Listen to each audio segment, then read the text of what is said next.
Hello and welcome to another BuildASoil YouTube FAQ.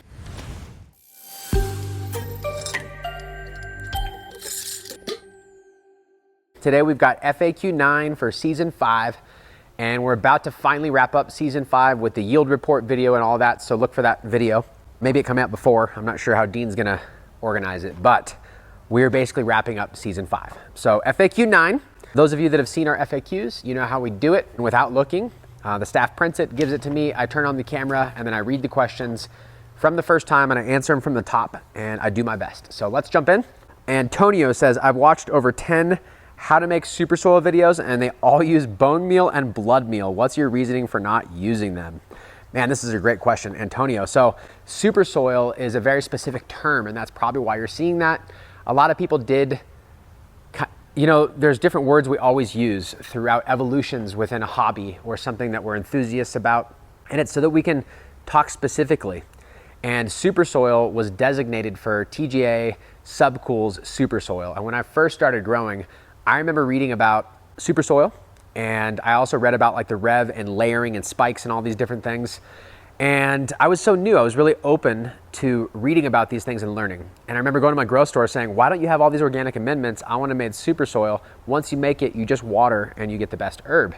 And they were like, yeah, nobody buys that stuff. These are better, and there's other ways. So I could have left it at that, but as you all know, BuildASoil was built, and it ended up becoming my passion. But the reason why I'm sharing that story with you is that super soil typically relates to the Subcool recipe.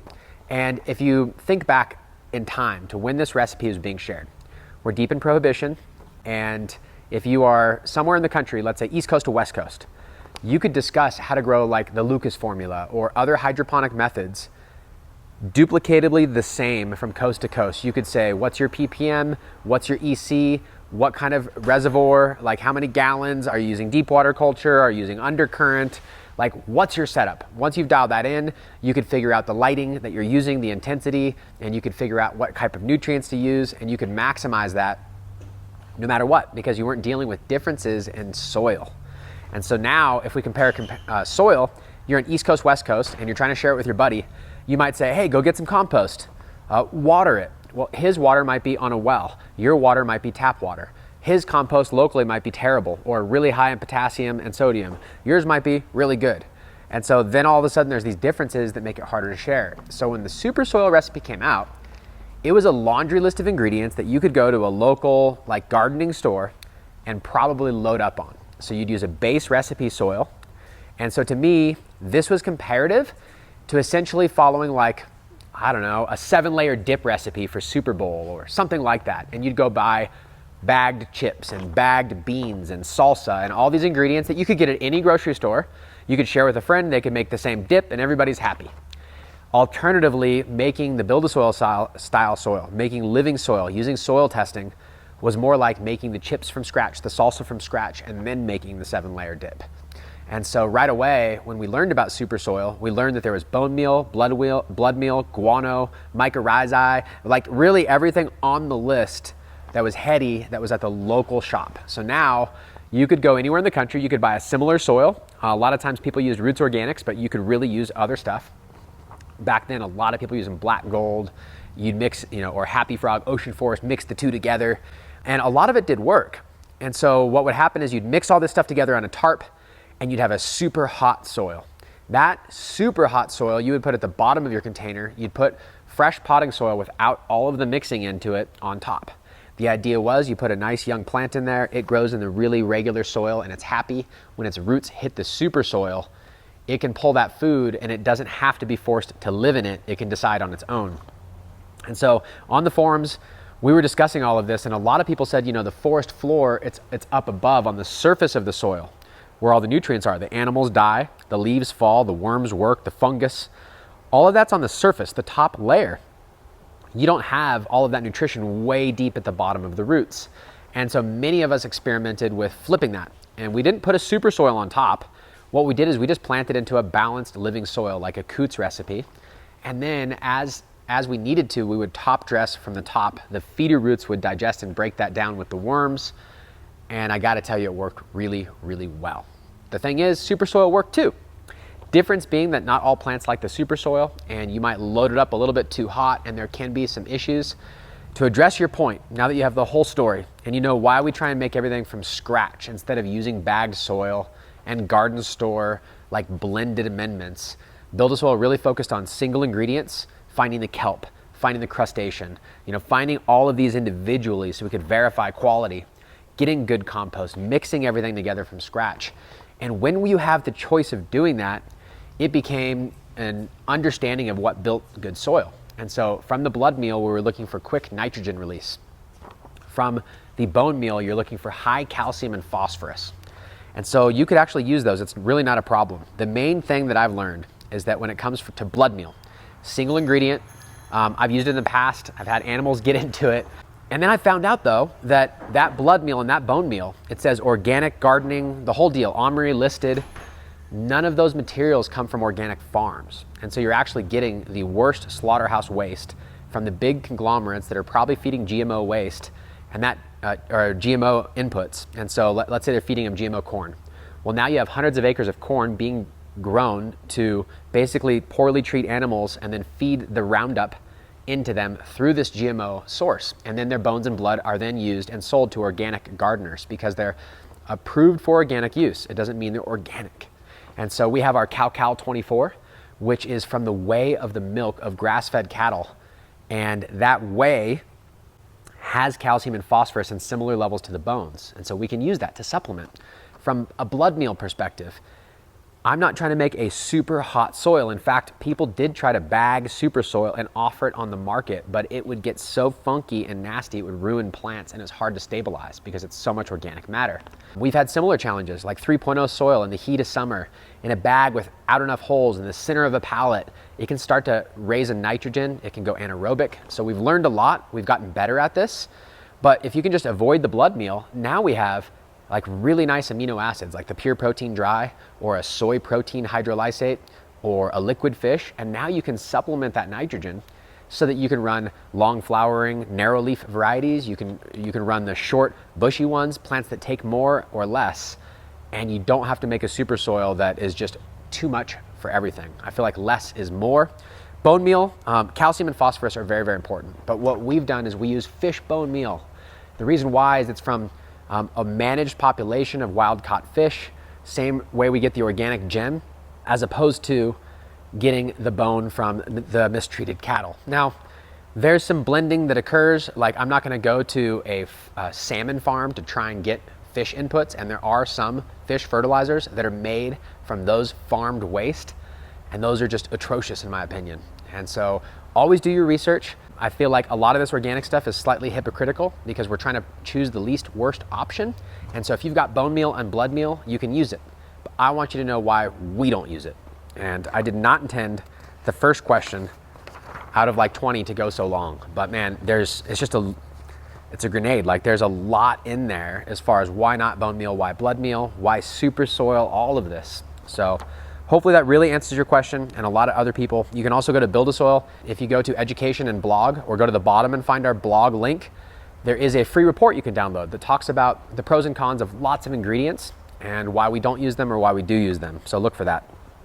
Next question, Smoke4D. Hey Jeremy, I really love your videos and the passion of explaining. I once bought nematodes to battle fungus gnats. I put them into my sprayer and they had only little to no effect. Then I read that they are too sensitive for a sprayer. How does it come that you can spray bacteria like EM1 and rootwise, etc., and not nematodes? How are they more resilient against the pressure of the sprayer? Now I just water them in slowly and gentle. I wish all of you great holidays, a lot of health, and please keep growing. I'm not positive. I do believe that selling nematodes, sometimes they might show up dead, and the insectary where you get them from, obviously they don't want to be refunding orders and having issues, and when it leaves their facility, it's probably alive. And so there's probably some nuances in like, hey, did you use a sprayer? Did you use too much pressure? Like what's the perfect way to do it? And they want to guide you in to have the widest target to hit and the least margin of error. And so I just don't, like I would put it in my Chapin sprayer and I take my little nozzle off and I just pump it and it waters in gently. And I've never had an issue. However, I don't really like to buy nematodes. I feel like having a worm bin, you get all that stuff for free.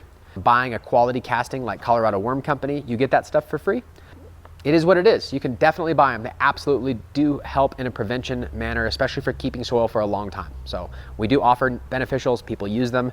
They're fairly expensive, and a worm bin develops all these things, and it's pretty cost effective, and I really like doing that. So hopefully that helps answer your question. I also heard similar things about like compost tea for a while. They were like, you can't use a sprayer. Or you can't use a impeller, like you can't use one that's gonna chop it. You have to use this type of pump, not that type. You can't use a sprayer. And people would reference like teaming with organics and the PSI, all these different things. Since then, lots of people with microscopes have validated on their end at least that, hey, you can go through a pump and there's still life in the tea. And somehow I think nature does find a way. It's pretty powerful, it's amazing. I mean, as you get deeper, it's like these amino acids, they're building blocks for so many things, with the micronutrients as coenzymes, and it's almost like a 3D printer. You have all these different parts and they're able to produce results, not just the sum is greater than the whole. There's synergy. There's like when you create a biological tea, it may morph when you get it into your soil based on what it needs to break down. And that's why there's a discussion, I think a good one, between brewing compost tea versus doing extract, and what's most important about cycling nutrients in the soil. And so as long as there's enthusiasts, there's gonna be little arguments like this. I think that it's fun that we're all passionate, that we see results in what we're doing. And when you buy expensive nematodes, I would pay attention to what they say and follow that. Good question. Growing with Matt says, Jeremy, I was wondering, when do you start top dressing your earth box to start training your plants to grab their food from the top?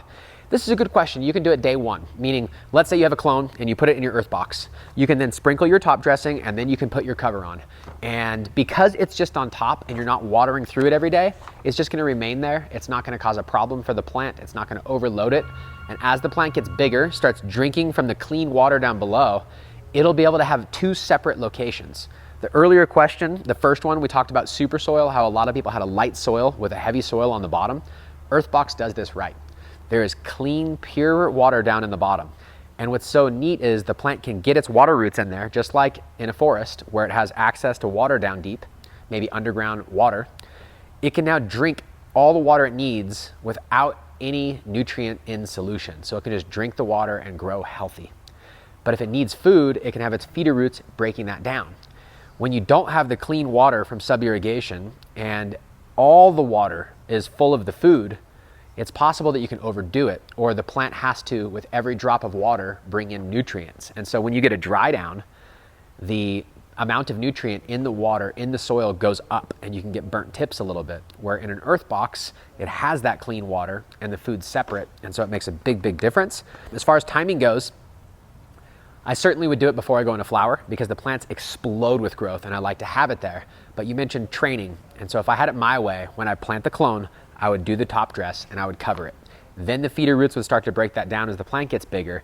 Then for my second top dressing, it's like they're already trained, they're ready to receive the food, and it makes a much faster impact. Where the old argument before, when there was no feeder roots, sterile soil, no mulch, no biology, top dressing some amendments may not work as well, and it may have a really lagging effect. And so that's why I think the BuildASoil way, so to speak, we've all figured out training those feeder roots in an earth box works really, really well. So, good question. Rutzel says, in reference to your rosin video with Pedro, why can't you just press the flower? Totally can, and you have to understand we were trying to share where rosin was at that time, and it's always evolving. From standing on hair straighteners with coffee filters to pressing straight like Gorilla Glue 4. I just remember like, wow, you just put the nug in there and it just dumps. And it was so cool to see, because until you saw a straight dump, you're thinking this just isn't worth the effort. Then we learned bubble hash and pressing and all of that. I will say that when you make bubble hash, you're separating out what you don't want, and you're only pressing what you do want and further removing some waxes and essentially just refining further. And you're getting a really tasty end product.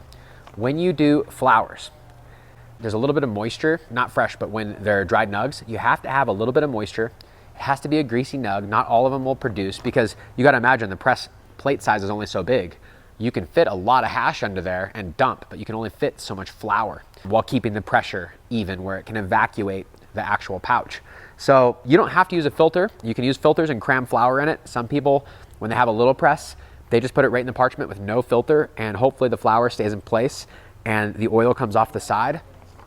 Both produce results that are really fun. and they taste like the flower. It's a very unique experience, but they're not as stable. They're kind of gross. They have green in it. The plant material gets in there. It's not as well filtered. You have to pick bits of plant material out.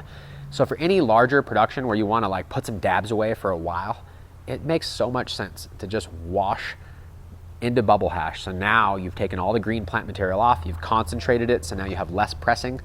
Otherwise you end up wasting filters and pressing nug after nug after nug, and some of them are good and some of them are bad, and you mix it together and it just doesn't turn into as good of a material. And I feel like the whole industry noticed that, and they went the direction of pressing bubble hash, and there's a reason for it. So hopefully that answers your question. You can just press the flower. All right, Chola. If a feminized seed goes Hermy and you get seeds, will they be feminized? Yes, there's a word for it. I'm terrible at remembering these. It's like rhodilization or something like that. I'll get back to it. Let's read the question. If your seed goes Hermy and you get seeds, will they be feminized? Will they herm? Will they be identical like clones since they are self-pollinated? Will a pheno hunt be necessary? This headband cookie's hermied on me because I have a small light leak. The buds are amazing, but I didn't take clones. Now I wish I did, but I got these seeds instead, like 10. So, is this a second chance or no? I have already popped 2 seeds. I'm gonna find out either way. What do you think? Thank you. Do it. I mean, you heard the story of Gorilla Glue 4, like that was an accident. A lot of these award winners were happy accidents. And so although there's a lot of great breeders out there, there's some crazy shit that happens just from pollen flying. And I gotta tell you, a lot of seed companies were probably started from selfed seeds. Now, the rhodilization, I'm butchering the word. I wish I would have looked it up, but we just do these on the fly. When you look up what that is, it's basically like, it's natural for cannabis to be able to self-pollinate, especially if it thinks that it needs to create that progeny because stress is happening. So what we do is we put that stress on. And if you very basically put that stress on, you can produce something. But I'll tell you, the way they do feminized seed is not to self-pollinate and use those seeds. What they do is they spray a solution. There's a number of different solutions, but let's say it was silver, okay? And you make the solution. Essentially, we're stressing the plant. Then it takes a while, and all of a sudden, the plant produces male plant parts and drops pollen. Ideally, if you were trying to make S1s, so to speak, you would take that pollen that was selfed and you would remove it, and you would not pollinate that plant. You would pollinate another plant that you had not reversed so that it was not unstable. And then you'd have pollen on a more stabilized plant, more likely to produce stabilized progeny. Now, if you only got 10 seeds, there's a good chance that it was kind of a weak Hermy, meaning maybe it wasn't super stressed, maybe it was deep in its genetics because it was a polyhybrid. If it was a light leak and it popped, here's what I can tell you. It will for sure be female because it didn't have enough DNA, right, to be able to make both. It's selfed, so it's only gonna have half the DNA. And that also should help answer your second question in the sense that, will it be like a clone? Kind of. So for the most part, you should find stuff that's fairly similar, but I've noticed when they hermaphrodite, you don't always get like a full healthy, you might get some recessive stuff show up, especially in a polyhybrid. I honestly don't know enough, but what I do know is that it's not like you're producing clones. Even the guys that produce really, really good S1s with great stable genetics, they've used their males for a while, or they've used these females that they've reversed and they know exactly their whole process, right? There's still differences. Nature finds a way. They're not all exactly the same. And so just hunt what you have out of those 10 seeds, and if it's worth it, it's worth it. A lot of people will say, if it was stressed into self-pollinating and now it pollinated itself and you're using those seeds, there's a high likelihood that they might throw male parts out later and go Hermy on you just because they were prone to that. But it doesn't always happen. So something to consider for sure. Good question. All right, SoCal Dank says, question for the next FAQ. Can you please update the BAS feed schedule to include Narbar, mustard seed meal, Thrive? Yeah, there's a lot. So for 2024, we're for sure gonna update it. In fact, we're gonna release the BuildASoil. I've been testing it for months. I've got some clones at home right now that are like fully sexed in solo cups, throwing 9s and 11s that are beautiful leaves using the BuildASoil. So I believe it's gonna be a helpful tool, so we will release it, and I'm gonna have to now mention that in the feed schedule. The most important part of the feed schedule is setting up a container, a mulch layer, and getting your environment, your DLI, your VPD, all that stuff correct. The rest is suggestions because you can really go water only. When you're in a smaller container, like we did in the 5-gallon in season 5, I wanna top dress more and feed more. So the feeding chart helps, but a lot of the foods we use in the BuildASoil way is just to help keep the pressure off the soil. because you got to imagine you're using these LED lights. If you drive them a higher par, like 900, 1,000 or higher, you might be outpacing the soil biology and its ability to keep up, unless the environment's perfect and you've got some top dressing and worms and you're leveraging biology. So these foods that we recommend on the schedule, they just help keep the pressure off. And there's not a lot of wrong ways to use it, but I hear what you're saying. And so we're definitely gonna update the schedule for 2024. And I think it's much needed. So thank you for mentioning it. Lambo Tambo, what's the best dry amendment to add into a super soil for potassium? That's a really good question. There's a lot of ways to look at this. I will tell you what the industry does. They add potassium sulfate because it's super cheap and it's potassium. When we were making the original Coots recipe, we would get the potassium from the worm castings, which are usually loaded in potassium. Contrary to what you read, you'll hear there's high phosphorus in compost. All the testing that I've seen shows that there's higher potassium in compost and there's definitely some phosphorus. But some composts have very little phosphorus. Most of them have lots of potassium because when you're just organic matters breaking down, it seems like there's just lots of potassium in that stuff. So compost is where we get it from. But in those recipes, the extra would come from the kelp meal. Kelp meal is a great source of potassium. The other one that I really like is coconut water, great source of potassium. And when it comes to mixing soil, the kelp meal is one that we always used. A small amount makes a big difference. Along with the compost, you'll have all your potassium needs covered. And then if you really are in a small container and you want to kind of load on potassium to finish, there's a number of ways to do that. Coot would recommend the kelp alfalfa tea, would make something like that. You could do just a kelp dehydrated tea. Then since then, people got concerned with kelp because of arsenic and heavy metals. However, kelp has been eaten forever and it does have some arsenic in it, but it is organic. It's just in the cannabis soil testing world, they don't determine the difference, where like in baby food they do. So kelp's a good way. Organics Alive makes a great soluble product that has high potassium. So lots of different ways to do it. When it comes to a super soil, what we're typically doing is looking at a soil test, and what we actually want is calcium the highest, and we want phosphorus to be 1-to-1 matching potassium, or phosphorus to maybe be up to 2-to-1 but no higher, and then we use biology to create the rest of that phosphorus connection.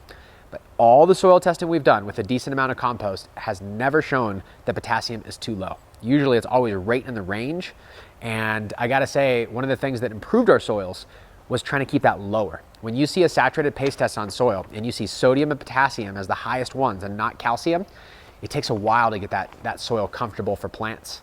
And that's why when you get calcium stacked, everything else kind of fits perfectly. So hopefully that answers your question. Let's see. Bailey says, what do you think about Integra packs that have turps added to them? Throw them away, don't use them. I don't like them. I guess whatever, you don't have to throw packs away. Give them away, right? But I would never add turps to my herb. I just think that when you see something with turps added, it means that it was not good and you had to add more. And so I guess if you had some herb that you liked that was just lost its odor, you could add a pack and have the terp back to it. But I would rather just not do that, grow more terpy weed. So hopefully that helps answer your question. Mike Eads says, Jeremy, in your opinion, would it ever be worth saving or keeping a clone that you took from one of your own plants that ending up having russet mites? Is there any circumstance that you consider saving it and fighting the russet mites? No. The reason I say that simply is I've done it and it's a nightmare and it's not worth it. It's just, it's time out of your life. And so nowadays there's labs that clean up stuff. There's tissue culture. There's ways you can get something back if it's super important to you, but there's nothing that's that important to me. Meaning I don't care what clone it is, how long you've had it.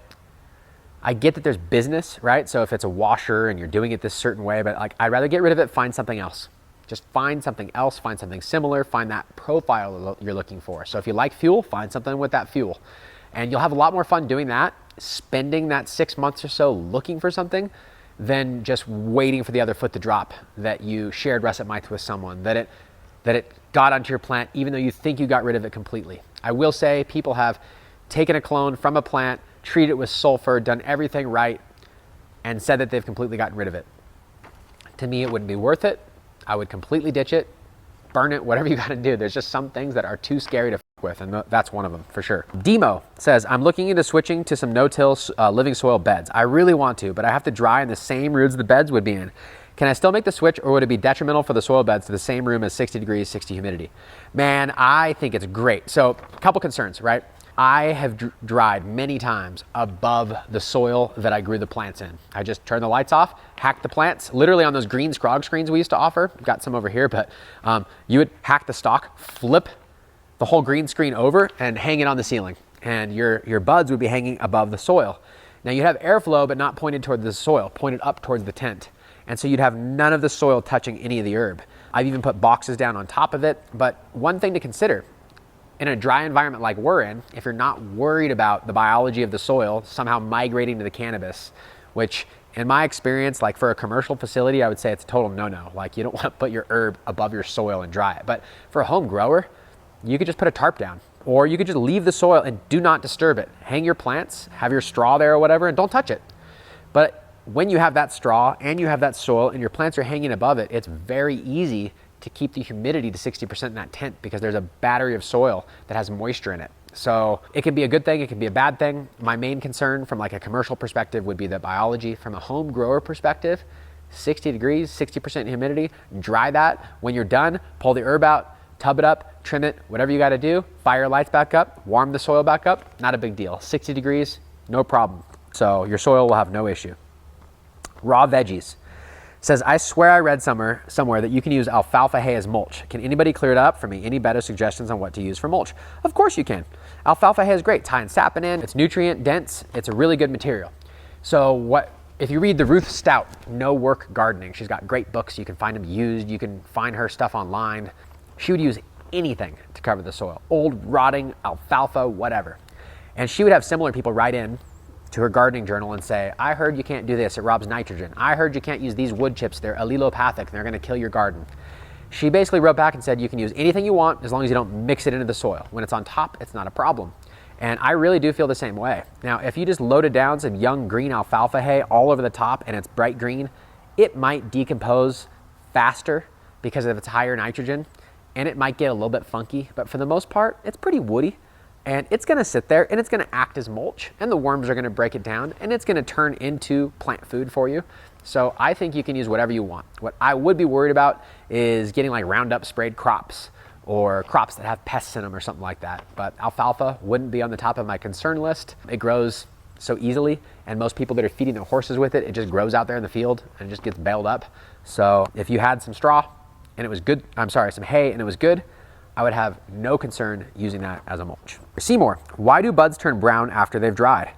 So it's usually when they've aged, and this can happen through a couple of things. You can get it to happen really quickly through sunlight. It'll just degrade it right away. It may not degrade the potency, but it's no fun anymore. It doesn't burn right, and so it just has oxidized. So if you were to cut an avocado, leave it on the counter, it's gonna turn brown. Oxidization. You can cover it, seal it so it doesn't oxidize. You can use like lemon juice, right? Acidify it, doesn't oxidize. There's little tricks that you can use. When it comes to herb, the trick is to slow dry it out of light. Some people say the light doesn't matter, whatever. We want it out of light, we want to dry it slow, then we want to jar it up, and we want it to be in the dark afterwards. And if it's cool and it's out of light and it's jarred up, it's less likely to oxidize.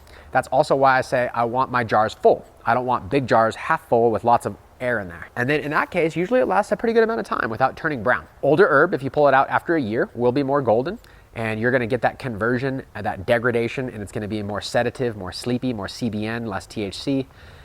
So that's why I prefer fresh after a slow dry or for the next 6 months or so. When it gets beyond that, certain herbs are okay, but I feel like if I'm being honest with myself, fresh is always better. So hopefully that answers your question. It is oxidization. Jay Downey, to get rid of the fungus gnats, could you take an old bud that is sitting in a jar in storage, burn it, and pump it into the tent to smoke out and kill the gnats? No. One, I don't want to see you do that. I don't think it, two, I don't think it would work. I mean, shit, maybe it would, but they're going to be in the soil like the larvae. And then, so even if you kill a couple gnats, all the larvae are going to come back out. So, however, we're hoping to release a few products that might also help biologically in that area. One of them that's out there on the market is like a tea drop I've heard good things about. The other one is BTI, but we're working with the major BTI manufacturer that manufactures it for most of the other companies. And they're trying to get one labeled specifically for the use on fungus gnat larvae that'll have the efficacy that they've been testing. And so if that happens, we'll let you know, right? Anything that's like that actually makes a marked difference, we will share.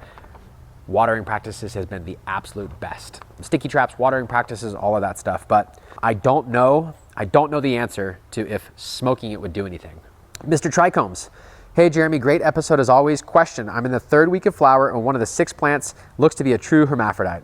I found what looks like little balls. I noticed the hairs are turning orange on my plants already. Do you think my room is pollinated? Yeah, probably likely, because if you're seeing those little balls, what you're gonna look for is an open one, and if your fans are moving pretty good, it can move that pollen around. And if you're seeing orange hairs, it's very, very possible. However, 3rd week of flower is also coinciding when you get into that 4th week where some hairs start to get their first colors, just barely. So it's tough to say, but if you see where the hair has like receded in, not just like a vibrant color on it, it's probably been pollinated. And we all have to go through some of these learning lessons. I hope that it's not that bad and you're able to write it out. Definitely remove that hermaphrodite or remove all those parts. So if I get something that throws like a nanner, not like full balls, but like nanners later in flower, I'll pluck them off and let it ride it out because it's not gonna do anything. But when it's that early, and it's full blown, you could have full blown seeds in the room. So good question, thanks for asking. 2 more, second to last, Mr. K Squirrel. I don't even grow, I'm here for the bread talk. I love it. I would love to do like a kitchen video at my house, making bread the way we make it for my family. There's something about it. Like, I feel if you like sharing cannabis with your friends and that reward that you get from when people enjoy it, sharing bread, it's like deep within us as humans. And when you share homemade bread, there's obvious effort and love put into it. People know that about bread, but when they eat it, they can't duplicate that at the grocery store. It is special. So we have a blog post on bread just because I love bread so much. Coot taught me to bake, and Coot was really into baking, and he had hypothesis about the fungi and the bacteria and the enzymes and how it changes bread baking. When you're making bread and you can see a sourdough rise and fall, or you can control temperature, warmer, less warm, affects that greatly. Adding diastatic malt, like adding the enzymes, differs. We start to see how some of those thoughts got translated into soil and how that might work. So thank you for commenting. Johnny Coop says, hey, learned a hell of a lot from you, which I'm very grateful for, thank you. What does suck though, I'm in the UK and can't buy any of your products, boo. Not even the seeds on your new website. What's up with that? It seems none of the breeders you talk about ship to the UK. I so badly want to try some of the genetics from Kid Kai, Awkward, Covert, what can I do? I'm gonna look into doing international for our seeds. We just got a lot on our plate, and the seed thing's not something I'm talking about much. It's livingsoilseeds.com, and the whole idea is to create a marketplace for us that grow in living soil to share seeds with each other, and then also highlight breeders that grow in living soil. And maybe that motivates more people to grow in living soil for even their seed production, even for their parent plants. So I'll look into it. If it's possible, we'll do it. Thank you for commenting anyways. I'm stoked that we get views from overseas, and really a big part of what BuildASoil does is we want to share information so that no matter where you live, you can take advantage of this. You don't have to be somewhere where you can buy our products or buy the seeds from the breeders. But I get it, man. I really do. And Kid Kai, Awkit, like they're all fire genetics. It's worth the time to look into, and I appreciate the question. That was FAQ 9, season 5. Thank you so much for everyone who asked these questions. Really makes it fun to be able to interact. Thank you to everyone. If you haven't already done so, please go click the subscribe button right now. It really helps because a lot of ours are age restricted, then we don't get the notifications out. And it seems like technology is more based on these little algorithms where if they see lots of subscribers and consistent release of videos, they're more likely to share our content out there. And that helps us get new viewers. And that's very important because it's very hard to make a profit in this industry. It's hard to make sure that we have all the work necessary for all the employees and still have time to record all of this content. So for what it's worth, when you place an order at buildasoil.com, it makes a huge difference. It makes a huge difference when you live overseas and you still share this mantra, even though you can't access the products. We're just trying to get more people to realize, like when I first started growing, I just heard hip hop and all this other stuff. Is like hydro, bro. Like that's the way. And then we almost, like we go in and we come back out going, man, I wish I would have known. I wish I could share this experience of living soil and how it affects your entire life, not just your grow. And we're doing that thanks to all of you that support us. So again, thank you. And until next time, I'll see all of you on the next BuildASoil video.